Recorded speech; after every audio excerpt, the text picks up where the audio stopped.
읽겠습니다.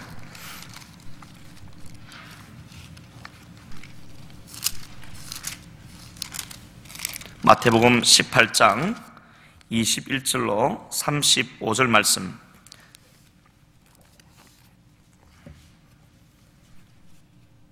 자신 줄 알고 제가 봉독하여 올리겠습니다.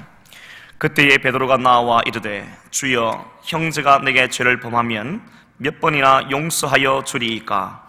7번까지 하오리이까? 예수께서 이르시되 내게 이르노니 7번뿐 아니라 7번을 70번까지라도 할지니라. 그러므로 천국은 그 종들과 결산하려 하던 어떤 임금과 같으니 결산할 때에 10,000달란트 빚진 자 하나를 데려오매 갚을 것이 없는지라.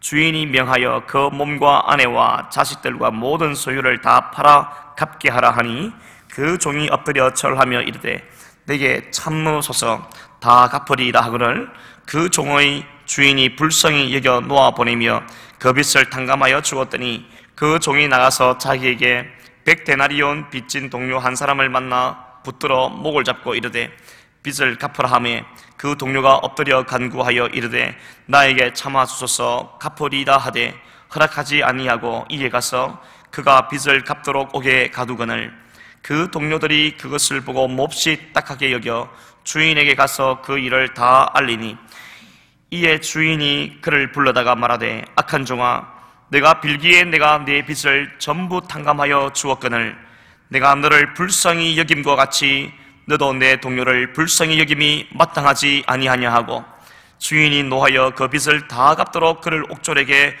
넘기니라. 너희가 각각 마음으로부터 형제를 용서하지 아니하면 나의 하늘 아버지께서도 너희에게 이와 같이 하시리라. 아멘. 새해 복 많이 받으셨지만 또 더 많이 받으세요.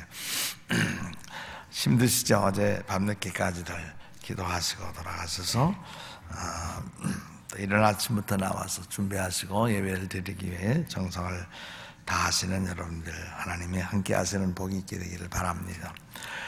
오늘 이제 한 해를 어제로 마감하고 이제 새해를 출범하는데 이 한 해는 참 은혜 속에서 계속 정말 경주와 같이 달려가야 되겠는데, 달려가려면 경주자들에게는 우선 복장이 단순해야 되고 걸치적거리는 것이 우리에게 없어야 돼요. 장애물이 없어야 되는데 우리를 붙잡고 얽매이고 늘어지는 것들이 있으면 우리가 걸어가기도 힘들고 달려갈 수가 없습니다. 그래서 우리의 성공을 향해, 축복을 향해 달려가는 삶의 방해 요소가 무엇인지를 우리가 알고 있는 대로 우리가 그것을 해결하길 원하는 것입니다. 세상에 살다 보면 참 통평치 않은 일들이 뜨끔뜨끔 이렇게 나타나게 되는 거죠. 그것을 바라볼 때 우리는 두 가지 시선이 있습니다. 그것을 통해서 우리가 상처를 받고 또 거기에서 얽매이고, 그래서 내 일이 아니고 남의 일인데도 거기에 그냥 직접 시간 공간으로는 참여하지 아니하지만 혼자 마음으로 이야기하고 또 생각을 하다가 내 삶 자체가 행복이 파괴되고, 그리고 우리 미래에 대해서 생각지 아니하는 그 독소가 뿌려지는 가운데 우리의 삶이 불행해지는 가운데 그런 편에 기울어지는 것이 있는가 하게 되면, 우리가 받은 상처가 있다 할지라도 그것을 속히 치료하는 방법을 발굴하고 또 하나님께서 해결해 주시도록 인생 전체를 맡기면서 나가는 이런 편을 택할 수도 있습니다. 우리들은 과연 어떠한 편을 택해서 살아가는 것이 지혜로운 삶일까 하는 것입니다. 여러분은 여러분에게 상처를 주는 사람들이 혹 있을 수가 있겠죠. 그럴 때 그놈, 그 사람 좋지 않아, 내가 용서 못해 라고 우리는 생각이 먼저 드는 거예요. 사실 인간의 힘으로는 사람을 용서할 수 있는 힘이 없기 때문에 그래요. 다정했던 친구들, 또 어떤 때에는 함께 살아가는 배우자, 그리고 도업자들 사이에까지도 용서가 꼭 필요한데 용서를 못하겠다는 거예요. 용서를 못하겠다는 거예요. 그래서 그것이 장애물이 돼서 그 사람은 별 관계가 없는데, 상대편은 별 관계가 없는데 용서 못하지, 용서를 못하는 내게 있어서 좌절을 당하며 어려움을 겪고 또 아픔을 당하는 경우가 있다고 하는 것입니다. 그래서 여러분이나 제가 그 상대편을 위해서는 용서를 할 수가 없는 거예요. 용서를 못하게 됩니다. 인과 법칙에 의해서 우리는 상대적인 이런 삶 속에서 절대 다른 사람들의 약점과 흠결을 보고 이걸 무조건 용서한다는 것은 불가능한 것이죠. 불가능한 것입니다. 그래서 나는 용서 못해, 안 해, 이렇게 얘기가 나오게 되어 있는 것이 오히려 자연스러운 인간이라고 볼 수가 있는 것입니다.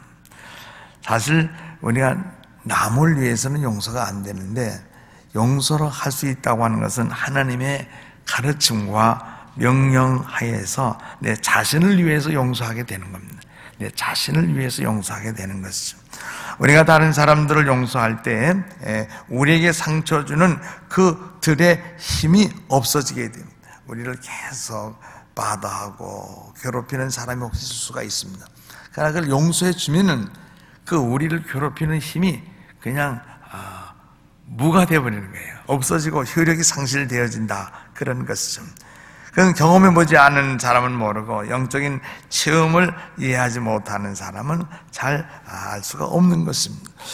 우리가 자주 범하는 실수는 상처를 주는 사람을 붙잡고 놓지 않는, 우리 마음으로 붙잡고 놓아주지 않는 거기에서 스트레스가 생기는 것입니다. 스트레스가 심하게 생기면요, 여러 가지 정신적, 육체적으로 고통이 따른다고 하죠. 두통이 온다든지 심경근색 증세로서 누가 죽었습니다만 그런 것들, 고혈압이라든지 소화불량이라든지 이런 것들이 우리에게 찾아올 수가 있는 것이죠. 그 밖에도 많은 자잘구레한 질병들이 따라오게 됩니다. 그래서 우리를 학대하고 비판하는 사람들이 상처를 주는 것이 아니라 거기에 반응을 보이는 내게 달려있다고 하는 것이죠. 내게. 우리는 나를 괴롭히고 합리적으로 살아가지 않은 사람들을 향해서 분노하기 쉽습니다. 가장 가까운 부부 사이에도 그럴 수가 있는 것이고 또 가장 가까운 내 식구들 사이에도 그럴 수가 있습니다. 그럴 수가 있어. 그런 혈연 관계고 그래 가장 가까운 같은 식구 안에서도 그럴 수가 있습니다. 그래서 우리는 우리의 분노와 용서치 않음에서 오는 그 미움, 용서치 않으면 꼭 미움이 따르게 돼요. 그 사람을 고인이 미워할 수가 없거든요. 그 사람이 잘못한 것을 용서하지 아니할 때 그 다음에는 증오심이 따르게 됩니다. 예수님도 말씀하시기를 증오, 사람을 미워하는 것은 살인하는 것이라고 그랬습니다. 그런데 사람을 미워하면은 그 사람을 죽이는 게 아니라 그 사람은 두 다리 다 쫙 펴고 아주 편안하게 잠을 자고 있는데 밤잠 자지 아니하고 미워하는 나는 지금 죽어가고 있다는 사실을 아셔야 되죠. 살인이라고 할 때, 미워하는 거고 살인이라고 할 때 그 살인은 내가 나부터 먼저 죽이는 행위가 있기 때문에 살인이라 그렇게 말을 할 수가 있는 것이죠. 이런 것들을 우리들이 이렇게 그 독소와 같은 해로운 것들을 인지를 모르고 그냥 용서치 않음과 미움을 품고 있을 때에 우리 삶 속에는 정말 이 농작물의 독초와 나쁜 약물을 뿌리는 것과 같이 우리들은 영과 육이 쇠잔해지기 시작하는 것이죠. 어떤 사람들은 벌써 죽어 사라진 지 오래된 사람인데도 그냥 미워하는 거예요. 그 사람이 이제 죽었어요. 그런데도 한을 풀지를 못하고 있는 사람입니다. 그런데 심지어 자기를 낳아서 길러준 부모님이 세상을 떠난 지가 오래됐는데 자기의 부모님을 한하고 탓하고 원망하는 사람도 보았습니다. 옛날 직장에 있었던 그 보수를 그냥 지금도 미워하는 거예요. 오래 함께 살던 배우자를 그냥 미워하는 거예요. 혹 이혼을 했든지 안 했든지 간에 지금은 사별을 했든지 또 생이별을 했든지 함께 살던 그 배우자와 사이에 지금 떨어져 있을 경우에 그냥 미워하게 되는 것입니다. 이건 쓴 감정이에요. 이건 성경에서 쓴 뿌리라 이렇게 말하는 거예요. 미움에서 오는 그 아픔, 그 고통을 쓴 뿌리라 이렇게 말하는 것이죠. 과거에 다른 사람이 여러분을 아프게 했던 것으로 그냥 족하게 여기고 그래도 내가 살아있으니 감사하지, 부족하게 여기고 분노를 계속 마음속에 머물게 하지 않아야 돼. 어떤 때는 분노하게 됩니다. 화도 내게 됩니다. 그때 그 시간으로 또는 어저께까지로 방금 전으로 우리는 끝내버리고 분노를 계속 내 안에서 머물게 하지 않는 삶이 좋다는 것이죠. 여러분이 누구를 용서하실 때에 여러분이 한 사람의 죄수, 감옥수를 해방시키는 것이 된다는 것을 아시면 참 좋은 이해가 될 것입니다. 누구를 용서하면은 그 한 사람을 감옥에서 석방시키는 그러한 행위가 된다고 하는 것입니다. 그래서 죄수가 여러분에게 상처를 주는 것이 아니라 상처를 주는 것은 내가 나에게 준다는 사실이죠. 그 사람이 뭐라고 그래도 그냥 용서해줘 버리면 상처를 안 받는데 그것을 내가 용서해 주지 못하는 내 자신에게 상처를, 허트를 남기고 있다는 것입니다. 그래서 사실상 나를 괴롭히고 나를 죽이는 것은 상대편이 아니라 내 자신일 수 있다는 것이죠. 어떤 사람이 여러분에게 거짓말을 하고 배신을 합니다. 아주 괘씸한 짓을 할 수가 있어요. 그러나 그들이 행한 것은 여러분이 여러분의 목적지를 가지 못하도록 막는 장애물이 될 수가 없다는 것이죠. 그래서 요셉의 생에서 나와요. 요셉의 형들이 요셉을 시기한 나머지 배신하고 팔아 종으로 넘겼습니다. 그렇다고 해서 요셉이 하나님이 주신 목적과 꿈과 비전이 성취되는 데 지장을 가져왔느냐? 오히려 따지고 보면 지름길로 가게 된 거예요. 그러므로 다른 사람이 나를 미워하고 허트하고 방해하고 꼬집고 아주 나쁘게 험담을 한다 하더라도 그것이 여러분이 가야 할 그 destiny, 거기에 가는 길을 방해하는데 충분 조건이 되지 못한다 하는 사실이죠.